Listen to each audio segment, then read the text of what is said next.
G'day, it's Rowan Kernebone. We're doing another one of our podcasts of questions you've asked and questions we can answer. Joining me for this one is Dave Henry from AMWU. I'll get you to say a little bit about yourself. Thanks, Rowan. So my name's Dave Henry. I'm the Work Health and Safety Officer for the Australian Manufacturing Workers Union here in New South Wales. Okay, so the question that our members have asked is, what do or can unions do for injured workers? Yeah. Look, we within our membership encourage all workers who suffer a workplace injury to contact us as soon as possible. It is a lot easier for unions to assist injured workers early in the piece rather than later on. Unfortunately, quite often we don't hear about workers' comp matters until it's too late, quite often when employers are making moves against their employment. And I equate it to trying to pull the Titanic up with fishing line. It's very, very difficult to try and secure and save jobs at that point in time. Okay, so the major point about that is if you are a union member, to get in early if you've ever had an injury, presumably even if you think you might have had a workplace injury, give a call to the union, yeah? Absolutely. We're in a position that we can provide advice in a timely manner about what your rights are, and if needs be, we will assist workers in making a claim if their employer hasn't done it already. Okay. Most unions have delegates on the sides as well, so those delegates should be told by the injured worker, someone who think they've had an injury, they should go to the delegate as well and give them a heads up about it at least. Absolutely. It's important to remember that when suitable duties have been arranged and return to work plans are being drafted, this is an amendment to the employment contract. This quite clearly sits within the scope of work that union delegates have in protecting the terms and conditions of their members. Okay. And I know with the AMWU and other unions, the CFMEU, PSA, FSU and HSU, in fact the vast majority of unions that are out there, they give training to delegates about how to deal with workers' compensation matters. Is that right? Yeah, look, there is some training for delegates out there on workers' compensation matters. Certainly within the AMWU, we are committed this year to running out a campaign to assist delegates to better equip them to deal with workers' compensation.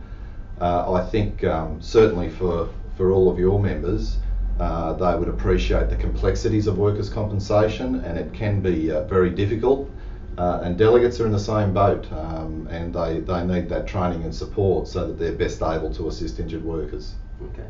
We talked to Shay Jagura from Unions New South Wales in a previous online members meeting about what some of the things that Unions New South Wales does.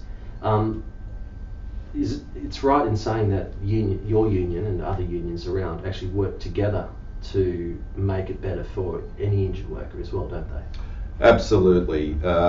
Unions are there fighting day in and day out for better workplaces for everyone. We regard workers' compensation to be part of the social contract, and it's about making sure that our expectation that when a worker is injured in the workplace that they're looked after. So we are continually advocating for better workers' compensation for injured workers. Okay. So we get a lot of calls from people who aren't in the unions.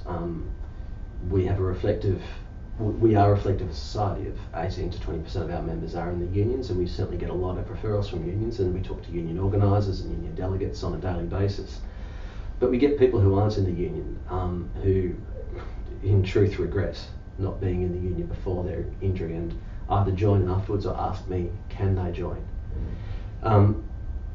Now, what can a union do with someone who has come in with an injury who then wants to join the union and get support? Look, a worker is covered with a union for the period that they're paying union dues, and we don't operate retrospectively. We will not deal with matters that occurred prior to membership. We will, however, deal with matters that occur after membership, and there is a distinct line there. If someone joins our union, as an example, and they have an injury, we will certainly direct them towards the Injured Worker Support Network, and we will likely, if they need legal assistance, give them a referral to our lawyers. But you can understand that those workers who are paying union dues wouldn't be entirely happy to find out that their money is being directed towards people who haven't contributed for a period of coverage the same way they have. Okay, so if you join after your injury, there's not much you can do about about that particular injury or that incident. Correct. But one thing I know about the AMWU and other unions that we're involved with is if they do ask for advice or want advice, they can still go and ring up their union after that and get that advice over the phone. Is that? Yeah, sure. Look, you know, we don't want to be in a position where we're turning workers away. Yeah. And we're happy to give advice. We just think it's important that people have a fair expectation of what sort of service they're going to get. Yeah. If they haven't been a member prior to the date of injury. So we're not going to sit there and put the resources of the union to work in relation to matters that weren't within the coverage period. Okay, so a great way of describing that would be work capacity assessments. If they haven't joined before the injury, you won't put the time and effort into actually doing a work capacity appeal for them. But you might give them advice over the phone about, A, contact us because we can also give them assistance in that, but B, just what one is. So if they have a question about, I've just got this letter from my insurer saying that they've got a work capacity decision, what is that? You're able to answer those questions rather than the next step is yeah, exactly right. So and probably a really good example. So we would definitely recommend that they contact the Injured Worker Support Network.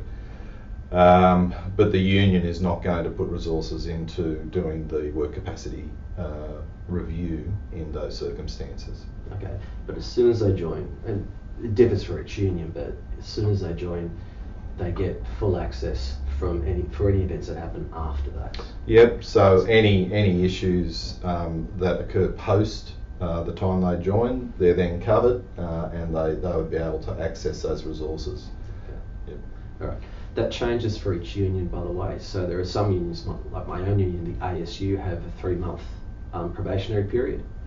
Other unions don't have that. So if you are thinking about if you are injured and then thinking about joining a union, we still suggest, because it's the best coverage that you're going to get, the best help you're going to get. But always check with the union at the time that you join about what they can and can't do, so you're very clear on that. Thank you very much, Dave. Thanks, Ron.